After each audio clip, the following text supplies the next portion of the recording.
Welcome to Invest in Yourself, the Digital Entrepreneur Podcast. Join the podcast mogul Phil Better as he interviews successful entrepreneurs that make their living in the digital world. Now, let's join your host, Phil Better, and his special guest today on Invest in Yourself, the Digital Entrepreneur Podcast.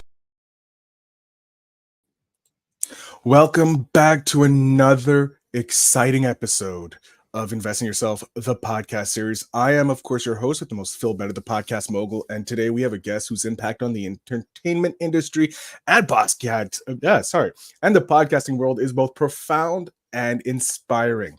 Our guest today is the mastermind behind the Brett Allan Show, a podcast that has been featured in major outlets such as NBC, CBS, ABC, Amazon, Apple TV, Hulu, Netflix, Disney Plus, Paramount Plus. As anybody should. It sounds so weird when you say it, but yeah, thank you. You're very welcome. And that voice, that sultry tone that you are listening to right now is the host of the Brett Allan Show, Mr. Brett Allan himself. He has done amazing things. Brett, thank you so much for coming on to the show. Yeah, thanks for having me. I'm excited. I apologize. It's taken a little bit of time to get things going, but here we are.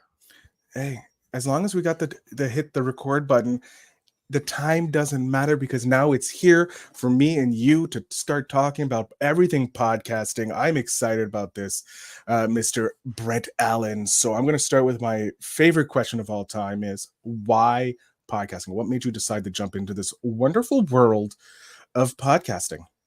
Well, I think it was back in 2017, 2018, I think, when podcasting was around, but it wasn't like super popular. Mm-hmm. And there was the program Anchor that was available to people on cell phones, which I don't think it's around anymore. I think it's Spotify now, but I don't know. It was weird. I got served a couple ads and I went on and sort of poked around and saw what was going on. And then, of course, I had gotten turned on to, or I'd been listening to Adam Carolla and his podcast, and he was talking about Anchor at the time. And so long story short, I just started playing around on my cell phone, recording stuff. And, at the time, I had no idea that I would be doing, what I'm doing now. That wasn't really part of the plan, but it just has developed that way over the years. So it was interesting. I got addicted to it. And it was a chance for me to continue my background in radio, but do it in a way that didn't require having to jump through all the hoops, as they say, to get a show. And I was able to do it on my own, and it's evolved since then into what it is now. I love it. I want to talk about the evolving, because that's something very important. A lot of podcasters I've talked to, they stay kind of like cemented in their original idea of their show or of their podcast. And as podcasters who've been around the block a few months, if you will, both of us have been doing this for quite some time. What is your opinion on the staying either cemented to your original vision of your podcast? Because I know a lot of people are like, oh no, my podcast is strictly this, even though their audience is like, no, pivot to over here. Yeah. Because that's where all the gold is, because as podcasters, we love our audience so much. We want those downloaded numbers. We're addicted to them. But what made you decide to pivot, to evolve your podcast from what it was when at the beginning of your journey to where it is today?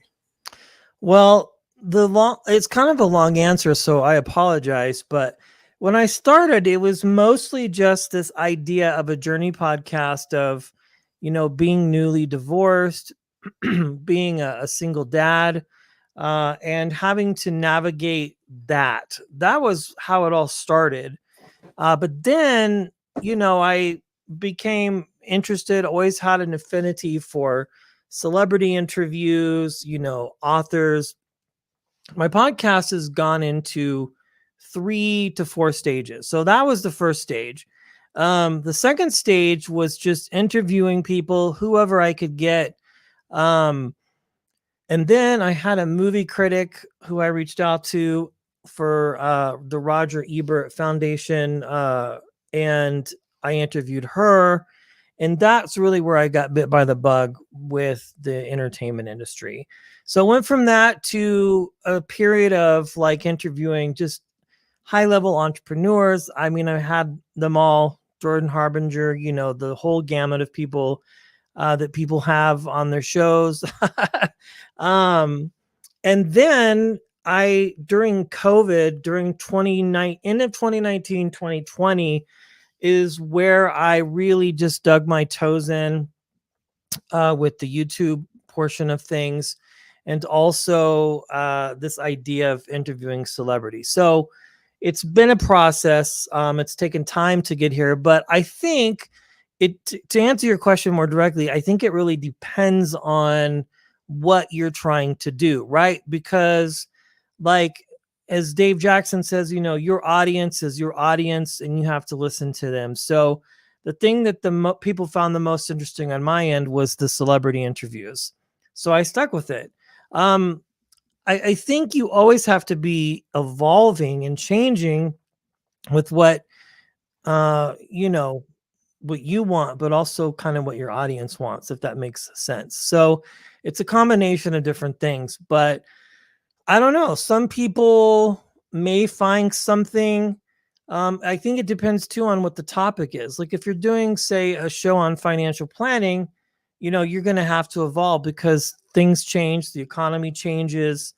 Um, depending on who the president is, that changes the financial culture, if that makes any sense. So that's what I would say. And I think too, finally, it's just really kind of figuring out, what you can talk about that will make sense. You know what I'm saying? Like if you go on to Apple Podcast or Spotify or any of these, players that serve episodes, you'll find shows in there that haven't had episodes, for years because they just kind of fade out. But at the end of the day, I think it's important to always be changing, making things better, evolving with technology. You have to evolve in one way, shape, or form if you want to put out a quality and consistent product, which I think it's important. I don't put anything out that I, um, am not happy with. I get caught up in being overcritical of myself, but I always try and evolve if I can. Yeah, the over criticism, we are our harshest critics. Like there's nothing about it. In anything in life, no one else can be harder than ourselves on Yeah. ourselves, right? We have that little Hmm. voice that keeps yelling at us that we can do better or we can be better. um I want to talk about your transition from just talking to like high level entrepreneurs, and just everyday people, to the celebrities, because that is a transition not a lot of people are able to make, because it's a completely different ballgame. Because I interview entrepreneurs all the time. It's a Yeah. being an entrepreneur myself, I got that kind of like connection to them. I understand the world. I may not understand their level of the game, but I understand the overall entrepreneurial game, being an entrepreneur. Right. But interviewing celebrities and these high level actors and actresses that come onto your show, it's a completely different world, because It is. they're not like, quote unquote, they're not like us, to steal Kendrick Lamar's phrase, if you will. um Yeah, they're definitely not. they live in a different world. They're like, if you want, they could be like aliens, because their world is so much vastly different than ours. What is it, the process like, trying to, because I know you ask very interesting questions that are different from everyday on interviews that they're normally on. And how do you get them to feel safe enough to open up when you ask these questions that they're not, their PR people haven't prepped them, or their agencies haven't prepped them? How do you get them to do that opening up so that they're more likely to give you those great golden answers that we can easily get from entrepreneurs? Because entrepreneurs just love talking, since they love hearing themselves. But how do you get it with the celebrities and these high profile Hollywood figures, if you will? Well, it depends. If it's a press event, like with some of the things that you mentioned at the beginning, that is all just solely focused on what they're promoting.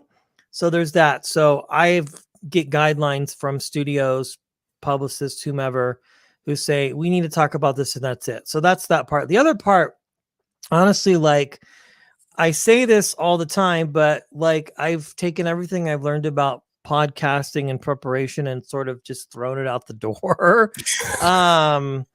I just talk to them. I have normal conversations. Like, if there's somebody who has some sort of, like, scandal or whatever, present, past, I don't focus on that. That's not interesting to me.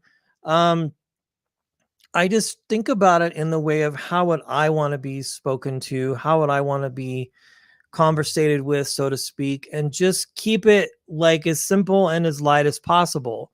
A lot of criticism I get online, like YouTube specifically, is if there's somebody on and I don't mention something about that or ask them about that, then people get agitated and sort of just bash me and say, oh, this guy, he's a people pleaser. And I'm okay with that. I don't really care.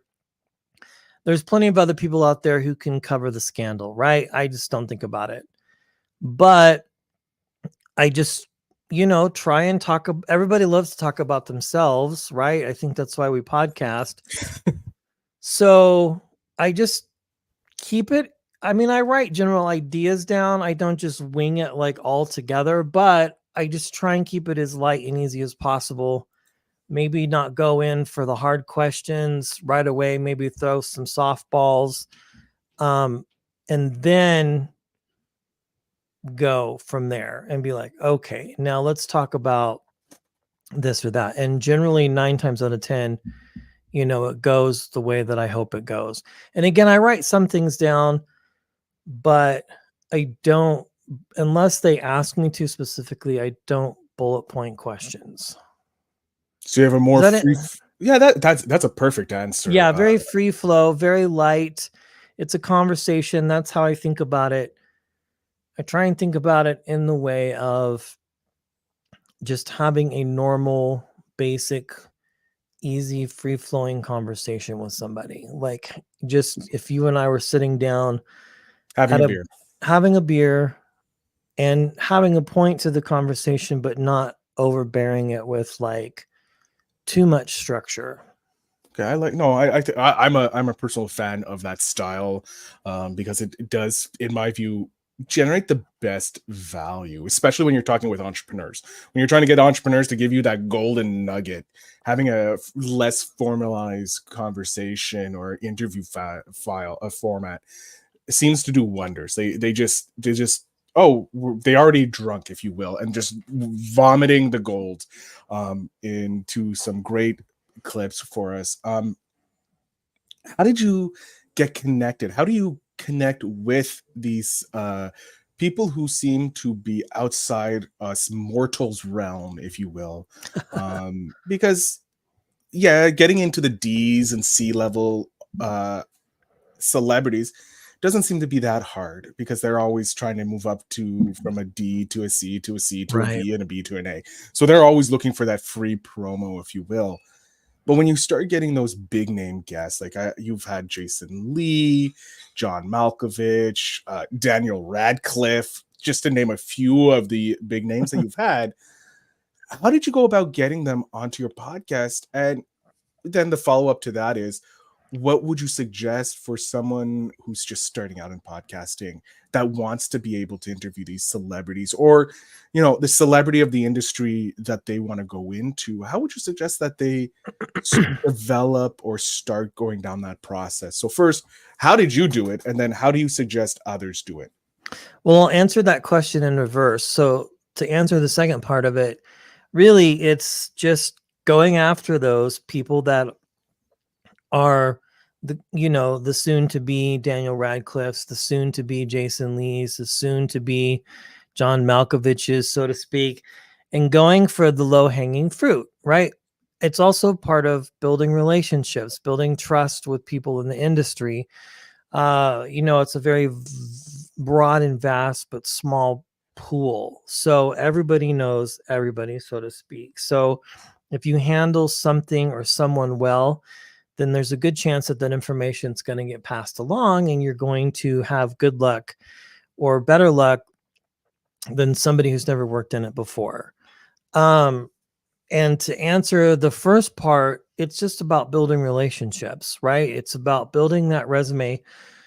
Although it's a transactional type relationship, really, it's one for one, it's also just being about kind and being nice to people and just making connections.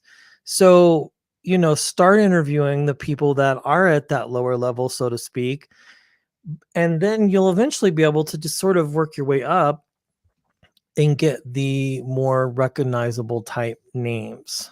And some of them have just been pure happenstance luck. I guess you could say, as far as like just being offered an opportunity and building a good resume and a good record for people, and then just getting chosen. So a lot of those bigger names, it's through studio projects, being submitted to it, and just being luck of the draw picked by whoever makes those high level decisions. But when you get those names and you build that resume, it opens more doors. And publicists, managers, they quit, go somewhere else, and then now they're repping that other person.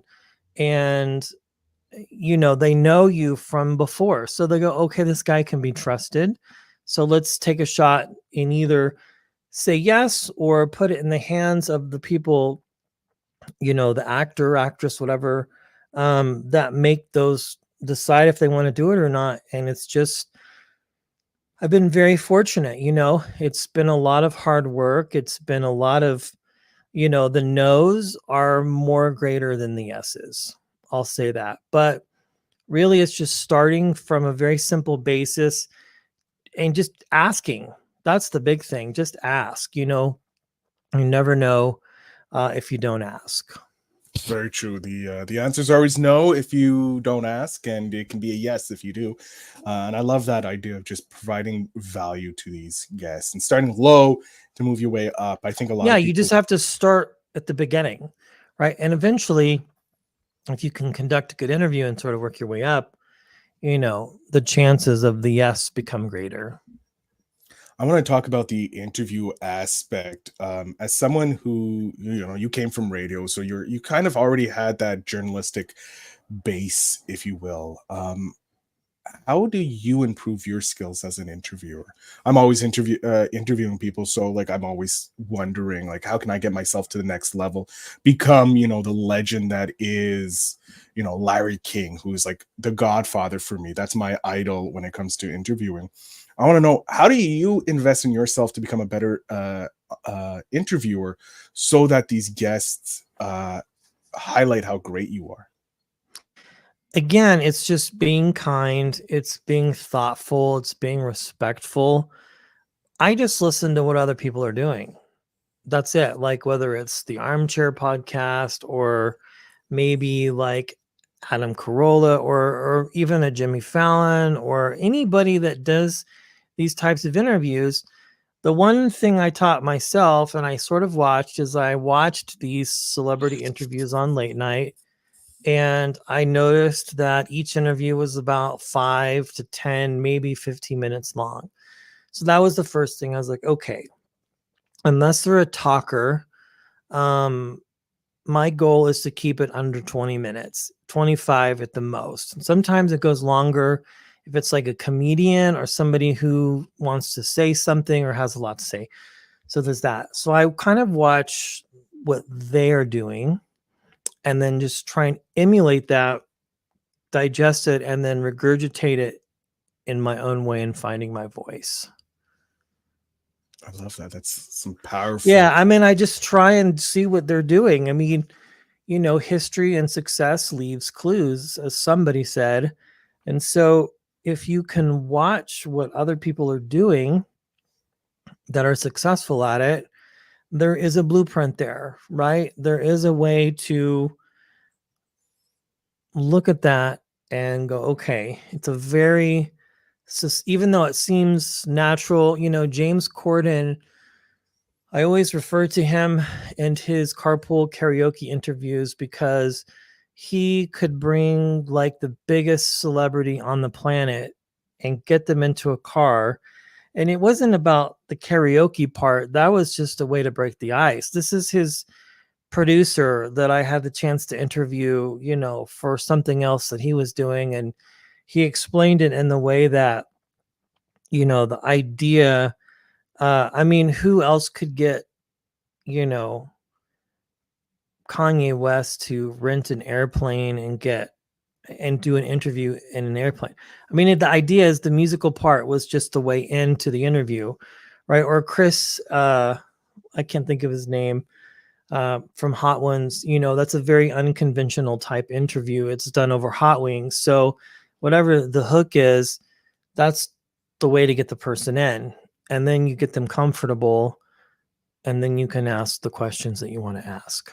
I love Hot Ones because it's such a unique concept, getting them not only to be fully outside, like it's like carpool karaoke, it's outside, but they're now dealing with the heat that comes with hot wings and the hot sauces and that, and you don't get time to use the practical answers because your brain is so for dealing with the heat, it can't go Right. back and jump in. I think it's Chris Evans is an amazing guy for coming up with that show, and he hosts it amazingly. Like, I don't understand how he doesn't have ulcers on ulcers from eating so many hot wings. Well, he paces it at the pace of the celebrity. So if the celebrity can't keep up, it's never a pushing thing. But I think he said he's been doing it so long, he sort of has gotten kind of used to it, but it's always keeping pace with the guest. That's the idea. I love that. I want to talk about some pieces of advice that you would have for aspiring entrepreneurs, because you've been in this a relatively long period of time now. And the content creators, we have to talk to them. What are like 3 practical tips you would offer to help them build that successful podcast and attract those high level guests? I know you've mentioned to be kind, be honest, and be forthright with your guests, but let's talk about the behind the scenes stuff, like building the podcast up into something that will attract these guests that you're looking for. Ooh, I would say the first thing is what I've already mentioned, is just watch what other people are doing, right? If there's a style that you like, lock into that and just figure out ways to digest it and make it your own. The second thing is find a coach or I don't know, somebody who is doing what you want to do, that's like 2, 3, 4 years in, and just reach out to them and see if they would be willing to meet with you, instead of making it seem like you're asking for something. Just finding ways to bring value to both sides of the conversation. I think that's important. There's lots of YouTube videos too you can watch. I mean, the resources are unlimited these days compared to what they were when you or I probably first started. And the third thing is find the next, Robert Downey Jr., find the next John Malkovich, somebody who you can figure out a way to connect with, whether it's, through a website, sending them a message, and really just be honest and transparent with them about what you're looking for. And then just ask, and then eventually you start to build a resume, you start to build relationships, and then you can invest in resources where you can go for the big hits. That's not saying you can't do that to start, but your chances would probably be greater if you just start at that very simple level and work your way up. I love it. Start small, grow. First step. Yeah, I mean, you can be big-minded, but you just have to go for what you feel, is going to make the most sense for you, and then just go for it. I want to kind of like take a step back, and I want to see what you do to invest in yourself to become a better version of the podcaster that you are today. Because obviously the title of the show, Invest in Yourself, the podcast series, we talk about investing in ourselves to become the better version of ourselves, to become a better version of the podcaster we wish to be. What is it that you do on a continual basis to invest in yourself to become a better version of Brett? Oh, geez. I mean, keeping a healthy and happy, balanced lifestyle. I spend a lot of time with my kid. I just try and engage in myself personally, self care. I listen to a few other shows and what they're doing, what they're up to. Um, and I think also just watching and listening to your own work and figuring out how you can do better. Listening to an interview that you did and how the guest responds, watching their body language and all of that stuff. I think um see what people are doing. I really dig deep into my numbers and I look at where people stop and start and stop and start, how long they're listening. I feel that's all important to me. And I think, really just I just took on a role with a friend's media company here where I live called Tape Deck Media. And he does, he has a few different arms of the business, but I just took over the podcast development section of it. And one of the things I've been telling people is really just do the small things, take care of yourself and your show will take care of you. But you just have to think of yourself first, mental health, physical health, whatever. I mean, it's all important, right? Because it's going to outpour in what your product is. I love it. That's some great pieces of advice for us, Yeah. for future entrepreneurs and current entrepreneurs that seem to forget the little things to take care of themselves. Brett, where do you see yourself and the podcast, the Brett Allan Show, in 10 years from now? We snap our fingers, we're 10 years down the road. Where do you see yourself? What has evolved from where you are today? What do you think you're doing?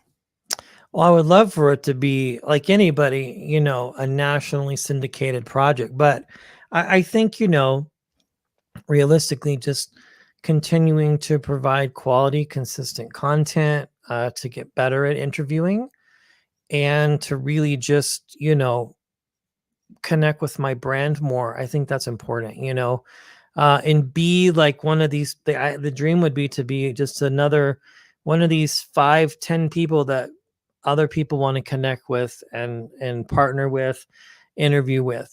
Just be a staple in the entertainment industry for sure.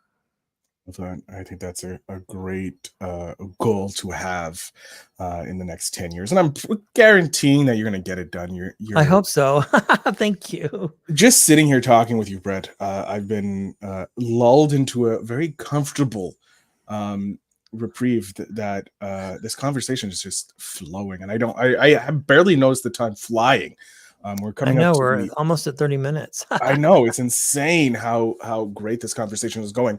So I'm gonna hit you with two last questions. The first one is, who is your dream guest? Who is one guest that you've had that you've loved? And I'm not saying that they're better than all the other guests. There's no guest that's better than all the other guests. Each guest is their own unique star, obviously. But what is one guest that you've really enjoyed having on your podcast? And who is a guest that you would love to have on your podcast? Oh, I mean, one of my dream guests has always been Dr. Drew Pensky, Adam Carolla. I've never been able to get them. It's always been a near miss. As far as favorite guest, ooh, man, I would have to say, well, like the one that comes to mind because he was one of the first biggest names that I had was Ric Flair, the wrestler. I think that was a cool opportunity because it was a once in a lifetime thing. And, it'll probably never happen again, but it was a really special conversation. And he was just one of the nicest people on the planet. And we're talking about a legend as far as legends go, for sure. And there's others, but Ric Flair was definitely like in my top 5. I love that. I love that. And yeah, he is a legend. He's the Rolex wearing, street walking, limousine riding, jet flying, Drip. drip son of a gun.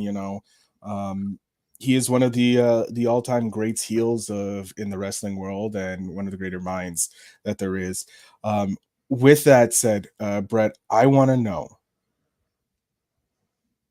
what is the one piece of advice that you wish you were be handed when you first started podcasting?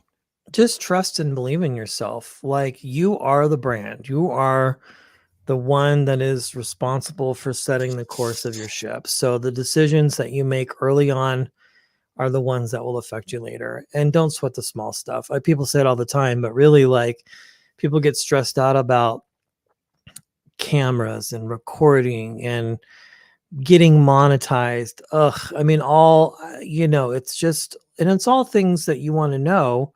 But like, at the end of the day, just focus on putting out a good product and being the best at what you can do. And eventually things will follow if you stay consistent to that. I love that. And that is very true. Stay True. consistent to who you are, keep moving forward, and eventually those amazing things will come as long as you keep improving on yourself and dialing in on the expertise that you have. But I'm going to jump off stage here. I want you to let my audience know where they can find you, where they can follow you, and how they can support you moving forward. So the floor, sir, is yours. Well, thanks everybody. If you can just look below the Brett Allan Show, you Google that, all of my information will pop up. Please just, if you listen, follow, give us a good rating on Apple Podcast. Also, if you're interested in supporting the show financially, all of our details are on our website, in our videos, but please check us out. We've got some great interviews, and I want to thank my host here as well, Phil, for having me on. He Brett, has a great show too, so check it out. Please.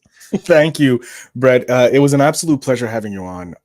Thank you so much for sharing your journey, your story, your pieces of advice to the audience. I know I took away some great little pieces to remember, even though I've been in this game a long time. Got to keep remembering the small stuff and keep moving forward. So I want to thank you so much for sharing that amazing pieces of advice. Yeah, thanks for having me, Phil. I appreciate it. To my audience, make sure you check out the show notes down below to connect with Brett and his podcast. I don't have his monetization stuff there, but you can simply click the link and it will bring you over to his website so you can learn how you can help support the podcast. I thank you so much for listening. Thank you, Brett, again for being here. And to my audience, remember to always, always invest in yourself.